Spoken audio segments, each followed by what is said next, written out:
What's going on, guys? This is Nate here from Fantasizing, where we talk all things fantasy football. I know you're probably asking yourself, is that a Yoo-Hoo he just cracked open? No, it's actually a Dale's Pale Ale. We on this channel, we're always wanting to hear and talk about football, as well as what you're drinking. So drop a comment below as to what you're drinking as you're watching this video. We're happy you're here. Hope you're loving the content so far. Today we're going to be talking about 3 running backs that are bound to improve fantasy numbers this upcoming season. Before we get started though, if you're new to the channel or haven't already, go ahead and hit that subscribe button and the bell right beside it for up-to-date notifications on our channel. As we wait patiently for football season to return, we'll be consistently posting videos in preparation for the fantasy season. In addition, please leave your comments below, like I said, hopefully drinking a Dale's Pale Ale, or be it a dispute with our takes, points of agreement, or even a suggestion for future videos. We're all about our viewers here, and we're open to new ideas or just friendly banter with you guys. You can also find us on Patreon in the description below. All right, let's get started. The first guy on our list is David Johnson. And I know what you're thinking. Back-to-back bust seasons for Johnson has you pretty heated and wanting to forget about him completely. Or you're someone that hasn't dealt with post-2016 Johnson and are fine keeping it that way. Let me encourage both types of people in this world. Johnson passed his physical and is coming into a significant role for a solid Texans team. Do I have an explanation for the trade? Hopkins for Johnson and a future 4th rounder? I can't say I do. What I can say is what Bill O'Brien said himself. He's a 3-down back. And barring any injuries, I think he is too. Last season, Johnson ran the ball only 94 times for 345 yards. It's even more saddening to know that he actually suited up for 13 games only to see those numbers. And in most drafts last year, DJ was a top 10 pick. That sucks, I get it. I'm supposed to be encouraging you, right? Well, let me count the ways. First, and I don't want to live in the past here, but we have to consider DJ's nutty 2016 season. 293 attempts for 1,200 yards and 16 TDs. You're not doing that by happenstance. He's got loads of talent. And then he gets injured in classic NFL running back fashion. The 2018 season, though, DJ finishes RB10.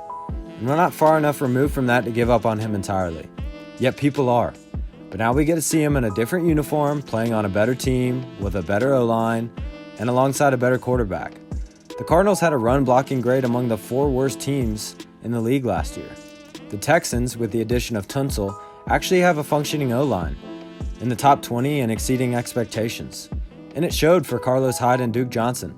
Hyde posted his first ever 1,000-yard season last year, which may come as a shocker, but he actually carried the ball 245 times and posted 6 TDs.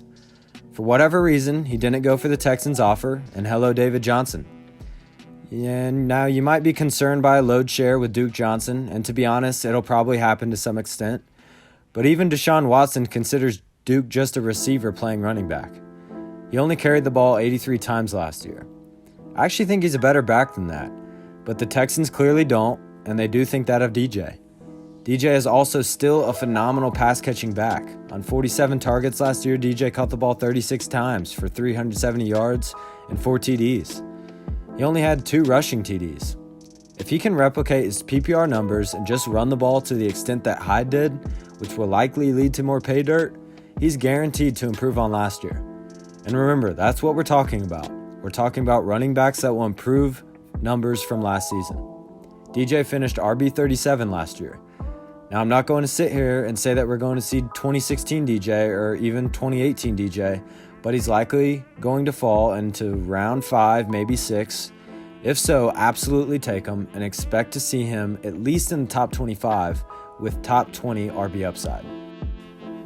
The next guy on our list is Todd Gurley.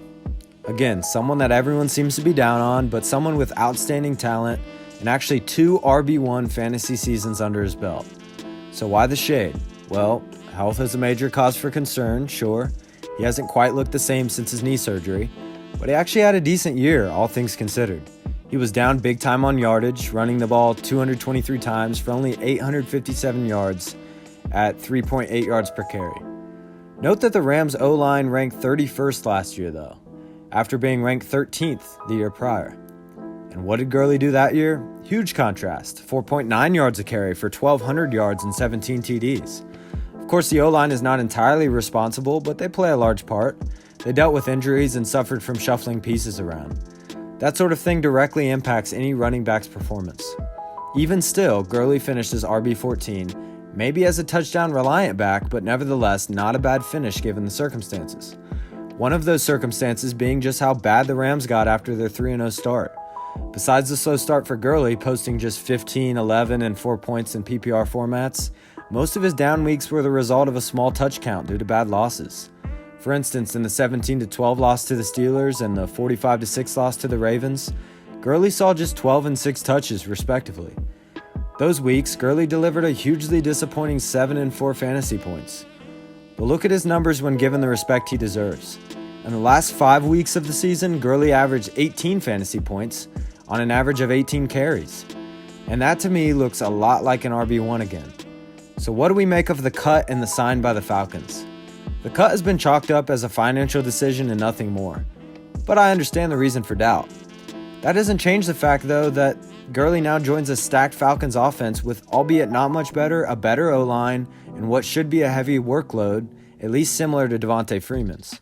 Freeman ran the ball only 184 times, but he was targeted 70 times through the air. So being the better running back that he is, let's give Gurley 200 carries and 70 targets. I promise that with this high-powered Falcons offense, Gurley is breaking 1,000 rushing yards and scoring at least 10 TDs. Consider Gurley in round 3 as he still has top 10 RB upside, especially with Georgia fans crowding Mercedes-Benz. Rounding out our list, and at number 1 is Josh Jacobs. This is me saying that Jacobs is guaranteed to go off in 2020. We're talking about a 22-year-old and a second-year player. The guy finished with 1,150 rushing yards on 242 attempts and 7 overall TDs, all being on the ground. And while PPR production took a hit because he was underutilized in the air and on third downs, according to Raiders GM Mike Mayock, that's about to change. In standard leagues, Jacobs finished RB14, while in PPR he finished just 21st. Get him involved in the pass game and make him a 3-down back? Absolutely scary. And the Raiders were not a proficient team scoring last year, finishing at the bottom 25% of the league in total TDs. Perhaps on a whim, but I'm calling a change to that. After adding 3 stellar receivers in Henry Ruggs, Lynn Bowden, and Bryan Edwards to their passing game, things are going to open up and they're going to be in more scoring positions. The headlines for Ruggs are, is Ruggs too fast for his own good? Well, really they should be, Ruggs is too fast for the safeties to stay in the box, which means more daylight for Jacobs.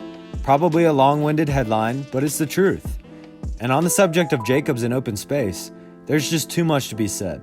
Too much to be said about how elusive a runner Jacobs is. But I'll leave it at this.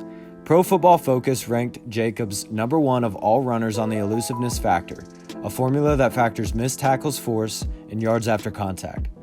Jacobs is a pure running back, with a running style similar to Le'Veon Bell, the way he patiently surveys the backfield and bursts into gaps at the right time. And football aside, just from a fantasy perspective, the guy averaged 18 touches a game. The Raiders surely realized that in the games he got those touches, he broke 100 yards all but once. And while everyone is pretty high on Jacobs going into this draft, I'm actually higher on him than the experts are. If it comes to it, I'm taking him over guys like Mixon and Eckler. By no means is he a better running back than the likes of McCaffrey, Zeke, or other Tier 1 runners, not yet at least.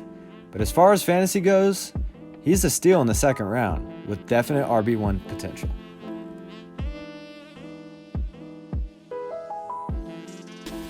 Hey y'all, Alex here, editor-at-large at Fantasizing. I hope you enjoyed Nate's, or should I say Yoo-Hoo's takes. If you want to support what we're doing, subscribe, hit that bell for notifications, leave a comment below. If you really like what we're doing, check us out on Patreon. That's patreon.com/fantasizingfootball. Until next time.